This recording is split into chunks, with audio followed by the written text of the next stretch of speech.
I would like to make an important announcement.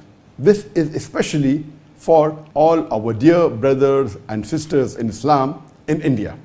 This is regarding a new bill that was tabled in the Indian Parliament by the BJP government, by the Modi government, to amend the Waqf bill.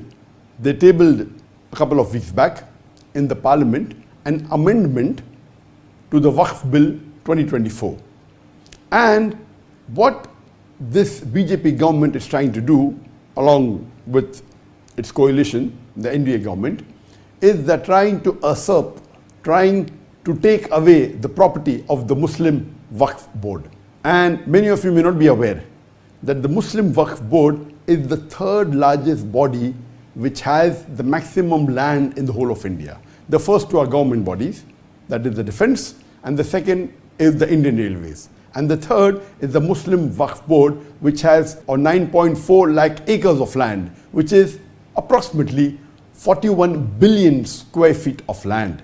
That is more than 3,800 square kilometers. It's the size of a small country. So the Muslim Waqf Board of India has the third largest bank. It is the body which has the third largest bank of land. And let me tell my non-Muslim brothers and sisters of India that this Waqf board property is not a public property. Unlike the property belonging to the government, etc., this is a private property. Waqf in Arabic means an endowment. So this is not a public property. It is a private property donated by Muslims in the past, many centuries ago, or decades ago, or recently. It is Waqf, meaning an endowment for the use of the Muslims. It's a religious act, Waqf, for the cause of Allah subhanahu wa ta'ala. And this is not a public property, so no non-Muslim can interfere in this religious. And the Indian Constitution has safeguarded the Waqf property. It is so secured and so stable, but unfortunately this anti-Islamic, anti-Muslim government, the NDA, the BJP government, which is run by the Prime Minister Modi, it is trying to usurp, eat the property of the Muslim. So my request that with this amendment, what they're trying to do, they're trying to say, okay, now we will reassess that if anything is a Waqf property, it goes in dispute, we'll have a board that will assess whether actually it is Waqf or not. What is this? It's secured, no one can interfere with it. And they're trying to control it and trying to put non-Muslims on this board. What we have to do is, when they table this in the Parliament, this time, unlike the last 10 years, unlike the last two elections, the BJP alone had won with a majority. But in the recent election, they have a coalition government. And the opposition is also quite strong. Previously, no opposition even had 5% of seats. So to be a leader of the opposition, you have to have minimum 5% seats of the parliament. The Indian parliament has 543 seats. You have to have minimum 54, 55 seats. And this time, of course, there's an opposition which is strong, and they took objection. That is the reason it has been sent to the Joint Parliamentary Board. And the Joint Parliamentary Board has given a time limit till 13th of September. If any Muslim has objection, they can take objection. And if at least 5 million, the Indian population, according to the PEW report of 2022 census, there are 211 million Muslims in India. And that's approximately the statistics of the government also. 14.6% of the Indian population, they are Muslims. And even if 5 million Muslim, even 2.5% of the Muslim, if they send the objection and they reject this Waqf board amendment bill, it will be stopped. So now it is our duty that this anti-Islamic, anti-Muslim coalition government, which is trying to usurp, eat the property of the Muslims. You know, there are hundreds and thousands of mosques in the Waqf board, hundreds and thousands of madrasas, of graveyards. The total bank is 9.4 lakh acres, 41 billion square feet, 3,800 square kilometers. It may be worth billions and hundreds of billions of dollars. It is a big asset. And they're trying to eat this property, trying to put non-Muslim on the board. If, imagine, just one mosque, Babri Mosque, a couple of decades earlier. When it was taken away, there was a big hue and cry, there was a big commotion, there was riots.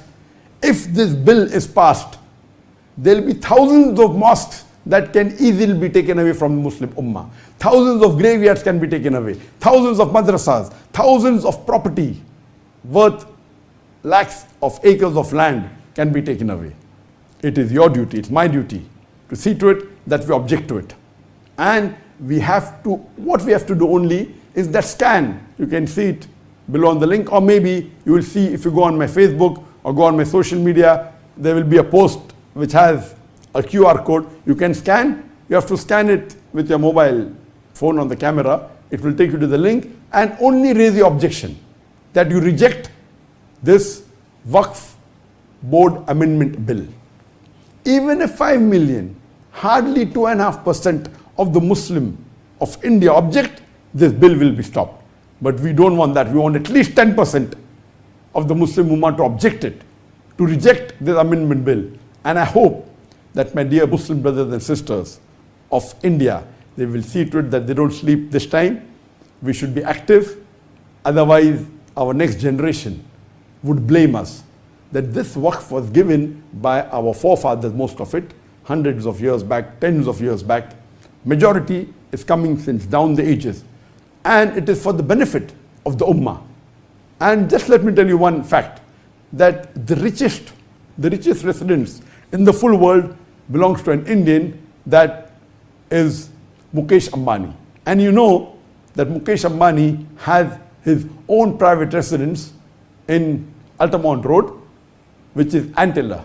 It is 27-story tall, and it's said to be $2 billion. Some say 1 billion, some say 1.5. Some estimates say it is $2 billion. It is the richest private residence in the world. And do you know this residence of Mukesh Ambani, which is supposed to be the richest Indian, it is built on a Waqf property. So much so that after it was completed, there was a court case and finally he won it. It was built on a Waqf property. Yes, there are some of our Muslims who are corrupted, who for small gain, they take bribes, etc., and they don't handle the property well. This should be stopped. We have no objection in somebody having to take care of the Waqf board. But interfering, putting a non-Muslim on the board, trying to usurp the property. Do you know there are thousands of acres of Muslim Waqf property which is taken by the government at a mere rental rate of a small amount. All this is happening in our country, which we Muslims should stand up for. It is our right, it is our property, it's a private property for the benefit of the Muslim Ummah of India. And I hope inshallah today, and see to it that the Imams of the Masjid in the next coming Jummah Khutbah, they see to it that they raise the protest and they tell the Jama'ah that see to it that we scan the code and we reject the Muslim Waqf Amendment Bill. And I hope that inshallah that most of the Muslims, almost all listening to this message of mine, will take action immediately and lodge the protest and reject the Muslim Waqf Amendment Bill 2024, which has been tabled by the NDA government, the BJP government, by Narendra Modi. My dear Muslim brothers and sisters of India, see to it that you scan the QR code and you object and say that you reject the Waqf Board Amendment Bill before the 13th of September 2024. The court has given a date for the Parliament, for the Judiciary Panel, that the protest should be launched or the protest should be made or by the Muslims rejected by the last date is 13th of September 2024.